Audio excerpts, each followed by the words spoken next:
Good morning, everyone. Myself, Megha Lumbi. My moderator is Dr. Astha Jain, and the topic of my presentation is panic attacks. Panic attacks are cardinal feature of panic disorder. They also occur in context of numerous other mental disorders such as post-traumatic stress disorders, substance use disorders, and several medical conditions. DSM-5 now recognizes panic attacks as a standalone non-codable condition, that is, although not a mental disorder. Panic attacks can now be coded as a specifier. For example, major depressive disorder with panic attacks for all mental health disorders other than panic disorders. Several studies have shown that people report having what they consider to be a panic attack. It is always during or in association with actual physical threat, like a true alarm situation. It is, however, important to distinguish between a fear reaction in response to actual threat and a panic attack. DSM-5 clarified that panic attacks occur in absence of real danger, and this clarification has been removed from DSM-5, which indicates that panic attack arise from both calm as well as anxious state. Etiology, family history. Anxiety disorder include panic disorders often run in families. Mental health issues, people who have anxiety disorder, depression, or other mental illness are more prone to panic attacks. Substance abuse problems, alcoholism, and drug addiction can increase the risk of panic attacks.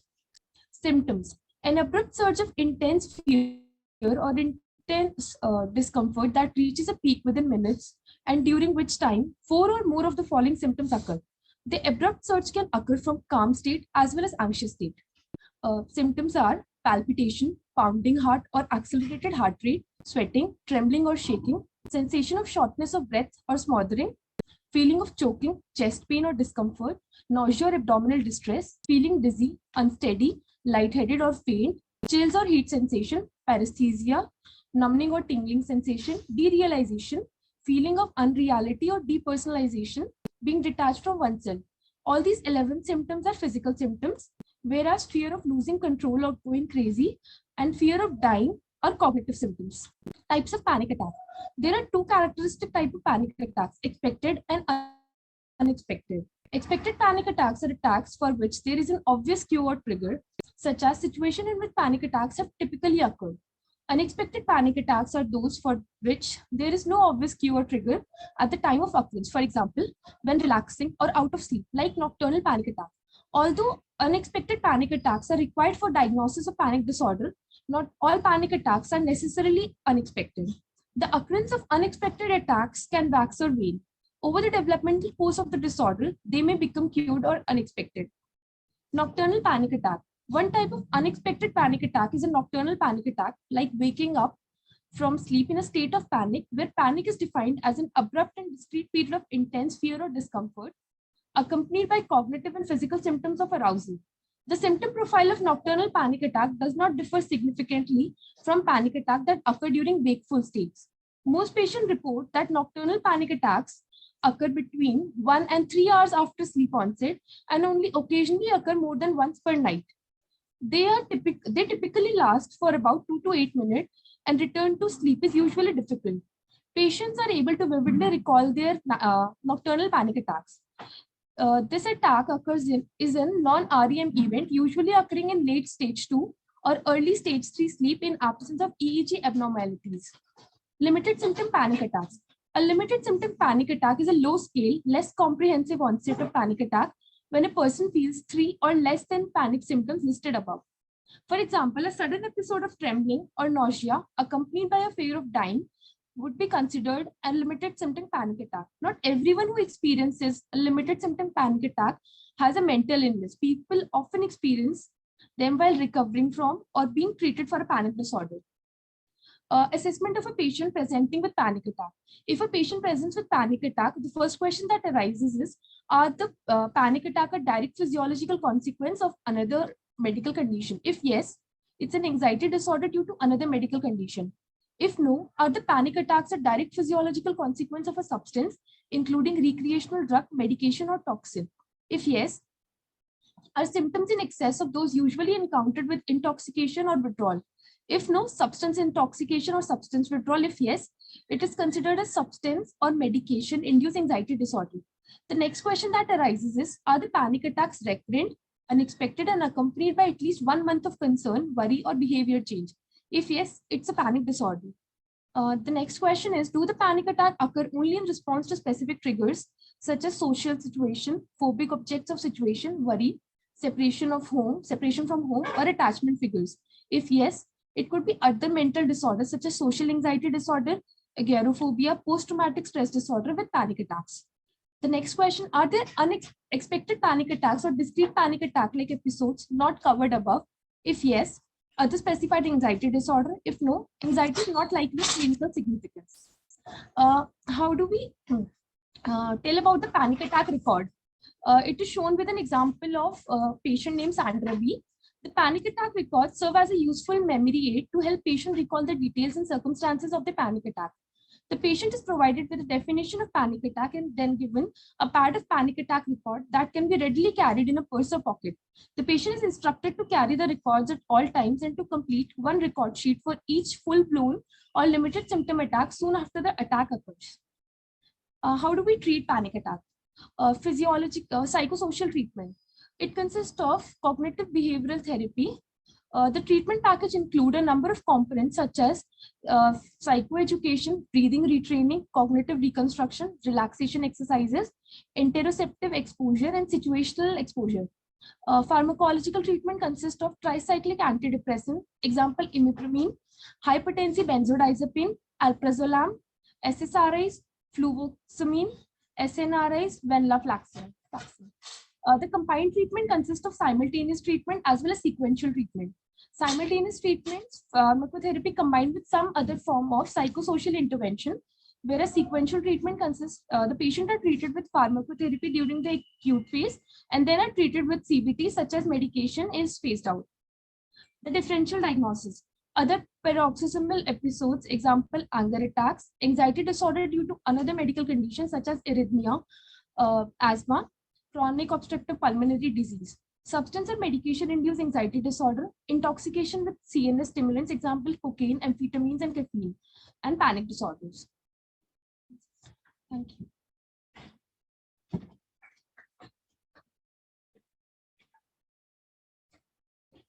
Any statements, questions? Yeah, please. Yeah. Treatment that she prescribed laboratory.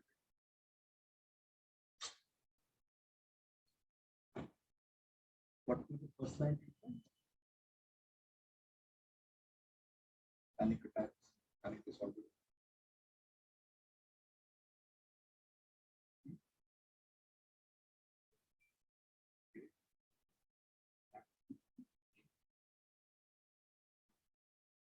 Tricyclics, you don't use that.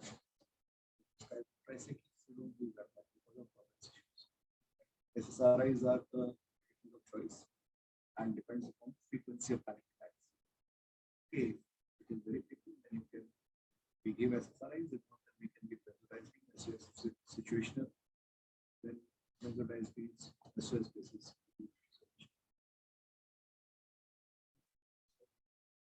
Yes. Relaxation therapy, breathing exercises, and most important, educate people because most of the time they will be rushing to the cardiologist. So educate them that it is not a very serious, say, medical disorder. They're not having any serious physical condition. That is very important.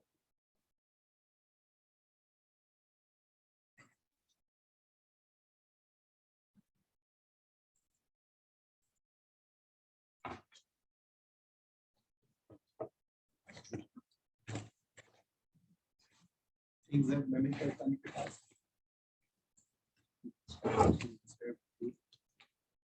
Hypoglycemia and hot flushes in pause. These are two things that you should appreciate. Hypoglycemia and diabetes, many times hypoglycemia they will have all the symptoms: anxiety, restlessness, sweating, palpitations. So you need to take history whether the person is having diabetes, maybe you're having hypoglycemia. And silent MI, that is also very important because sometimes patient does not have chest pain. So whenever there is panic attack, always take vitals, always hospital. Okay, classical symptoms.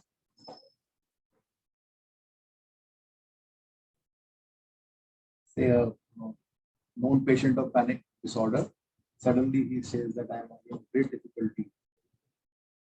Always go for vitamin. Maybe having MI, diabetic, having MI. PCG should be done. PCG should be done. ठीक. Good morning. Myself, Dr. Mayank. My moderator is Dr. Sarthak Bhandari, and my topic of presentation is physiology of sleep. So, what is sleep? It is defined as unconsciousness from which a person can be aroused by sensory or other stimuli. कहाँ से लिया आपकी definition? Consciousness from which person can be aroused.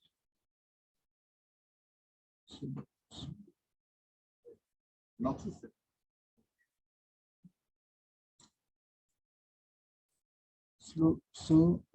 Sleep physiology से पढ़ने से पहले हम EEG के बारे में जानेंगे। जैसे कि ईईजी ये क्या करता है कि ब्रेन की इलेक्ट्रिकल एक्टिविटी को मेजर करता है। तो इसमें सर चार ईईजी की रिदम्स होती है, एक alpha, beta, theta and delta. तो ये फ्रीक्वेंसी और एम्पलीट्यूड के बेसिस पे अलग अलग होती है। अब जैसे कि अल्फा वेव्स में पेशेंट क्या होता है कि एक अवेक स्टेट में होता है और वो रेस्ट में होगा और उसकी जो आईज होंगी वो क्लोज्ड होंगी, तो जो उसका माइंड होगा वो वंडरिंग स्टेट में होगा। जबकि जो बीटा वेव्स होंगी उसमें क्या होगा, पेशेंट अवेक होगा और उसका जो उसकी अटेंशन होगी वो एकदम फोकस्ड होगी। बात करते हैं अब थीटा वेव्स की, तो उसमें क्या होगा कि वो ट्रांजिशन ऑफ वेकफुलनेस से स्लीप में चला जाएगा पेशेंट इंडिविजुअल। और जो डेल्टा वेव्स होगी उसमें डीप स्लीप में चला जाएगा individual.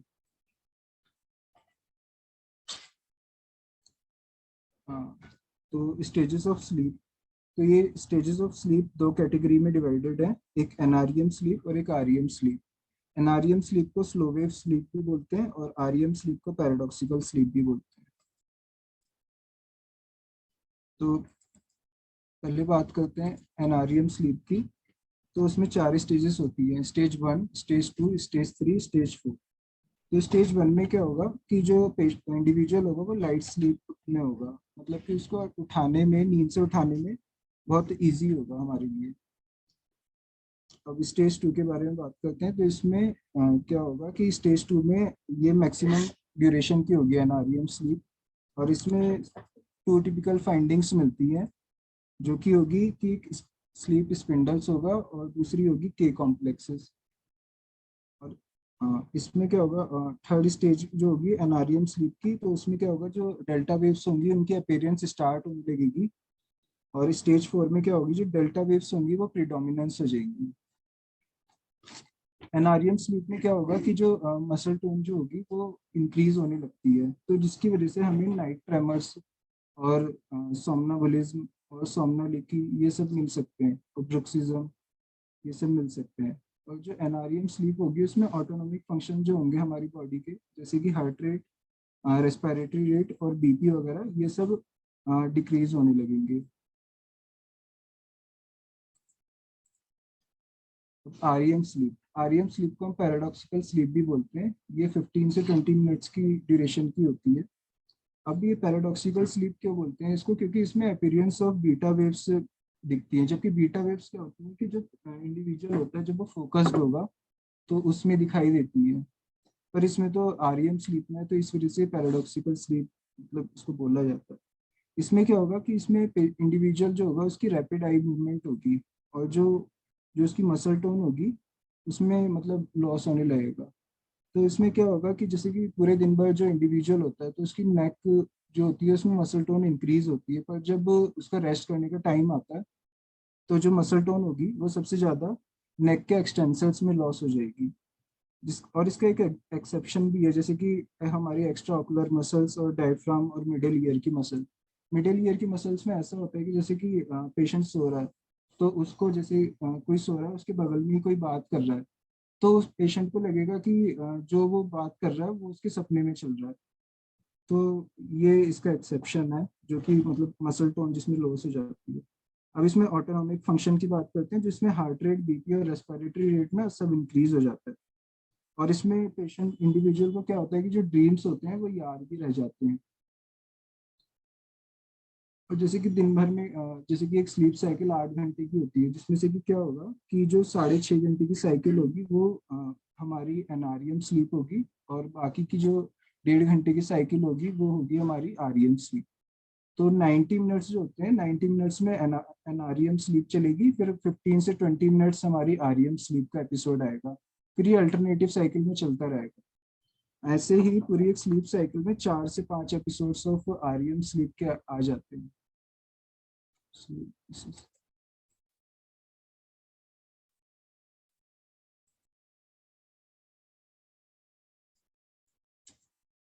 Thank you.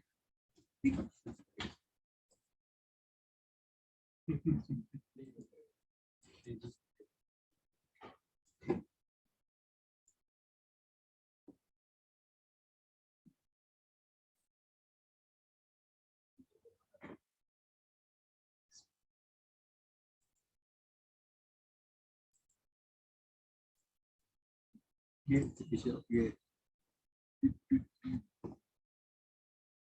N1 N2 N3 बताया आपने? ये सर स्टेज, इसमें 4 स्टेजेस जो मैंने एनआरईएम स्लीप में बताई हैं। तो स्टेज 1, 2, 3, 4। जैसे कि स्टेज 1 में क्या होगा कि हमारा जो स्टेज 1 में क्या होगा, जो पेशेंट होगा वो लाइट स्लीप में होगा, उसको उठाने में जो होगा ना वो हमें बहुत आसानी होगी। स्टेज 2 में क्या होगा कि इसमें हमारे जो ईईजी होगा, इसमें हमारे ईईजी में 2 कैरेक्टरिस्टिक पैटर्न आएगा। जैसे कि एक स्लीप स्पिंडल्स, मतलब स्पिंडल्स पैटर्न आ जाएगा, और के कॉम्प्लेक्सेस आ जाएंगे। और इस एक्टिविटी में आके आप लोगों को सो गए तो होता है कि जो बोल रहा है उसको पता चलता है वो कौन सी स्टेज से होता है, कौन सी स्टेज में वो हल्की फुल्की आवाज से हल्के फुल्के स्टिमुलेशन नहीं उठेगा, सो जाएगा। सर स्टेज 2 में हम बोल सकते हैं, हाँ, क्योंकि स्टेज N1 N2 कौन सा? सर N2 ही होगा।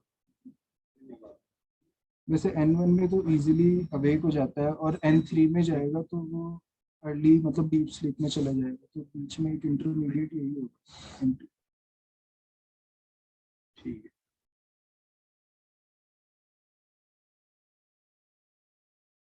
ये कहाँ से लिया चार्ट?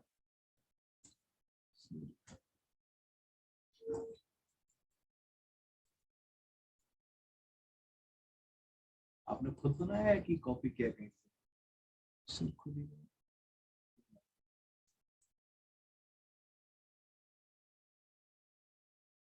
गाइडेंस पढ़ी आपने? सर बस पैरा कुछ कुछ हेल्प ली है, क्योंकि फिजियो जो फर्स्ट ईयर की बुक्स हैं उसकी भी हेल्प से बनाया था। पहले भी पढ़ रखा था तो थोड़ा थोड़ा उससे। कॉन्शियसनेस और अनकॉन्शियसनेस में क्या डिफरेंस होता है? कॉन्शियसनेस से अनकॉन्शियसनेस और स्लीप में क्या डिफरेंस? बेसिक क्वेश्चन है ना। कॉन्शियसनेस में इरिवर्सिबल, स्लीप में रिवर्सिबल। जो अराउजल है वो अनकॉन्शियसनेस में, मतलब ऐसा नहीं कि आप आदमी अनकॉन्शियस है, उसको उठाया वो कॉन्शियस हो गया, उसको फिर लिटाया वो फिर अनकॉन्शियस हो गया। स्लीप रिवर्सिबल, उठा क्या फिर सो गया, उठा बाद की फिर सो गया, वो रिवर्सिबल है। Your medium of education is English, ठीक है, आप हिंदी में बोल सकते हो, उसमें कोई चीज है। पहले आपको हमेशा ऑडियंस से पूछना चाहिए कि is anybody not understanding, right? Whenever you start speaking in a vernacular language, ठीक है, you may go to do MD in say South, you may go to do MD Bengal, Maharashtra, any state you can. Okay, so if their students start speaking in vernacular language, we have to first be sure that ask that you are comfortable with. चलो यहाँ पे मेरे को लगता है सब लोग ही समझते हैं, बट आपको ये फोरम में इसलिए प्रैक्टिस करते हैं। Speak, you can write down, like, speak in English, whatever you're spoken. Okay, ठीक है. This kind of thing is more, say, you should be sure. You are not teaching us, you are learning. Okay? We are also learning, but the main purpose is that you learn. All right. So when you are a teacher, you are teaching, then your manner is that whatever I say should be जब समझ में आना चाहिए दूसरे, ये main है. उसमें language मान सकते हैं हिंदी में बोलो आप, अगर अपने इंग्लिश स्टूडेंट्स को पढ़ा रहे हो आप एक्टिविटी हो या आप किसी और स्टूडेंट को पढ़ा रहे हो, ठीक है, समझ में आना चाहिए, that is important. Language is not that important. पर क्योंकि हम लोग यूनिवर्सल लैंग्वेज यूज करते हैं, आपको थीसिस लिखने की अभी तक तो यही है ना. सब खुद रहे एमबीबीएस का है अभी पढ़ना है language. Okay, you should learn. ठीक है, this is a forum, speak, right. बाकी आप बोल रहे थे तो आपकी स्लाइड अलग आ रही थी, आपकी जो है ये लगा आपने स्लाइड बनाई पर आपने स्लाइड बना रखी थी, आपने बोला तो आपने नहीं है. ठीक है, क्वेश्चन एनीबॉडी? चलो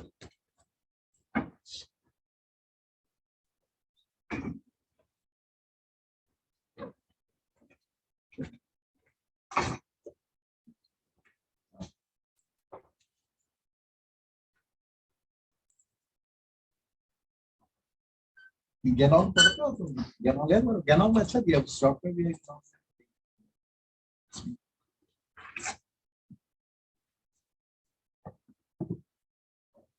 Good morning, everyone. My name is Meera Mehra, and I'm here for a presentation on the topic NREM sleep disorders, and my moderator is Dr. Arpita.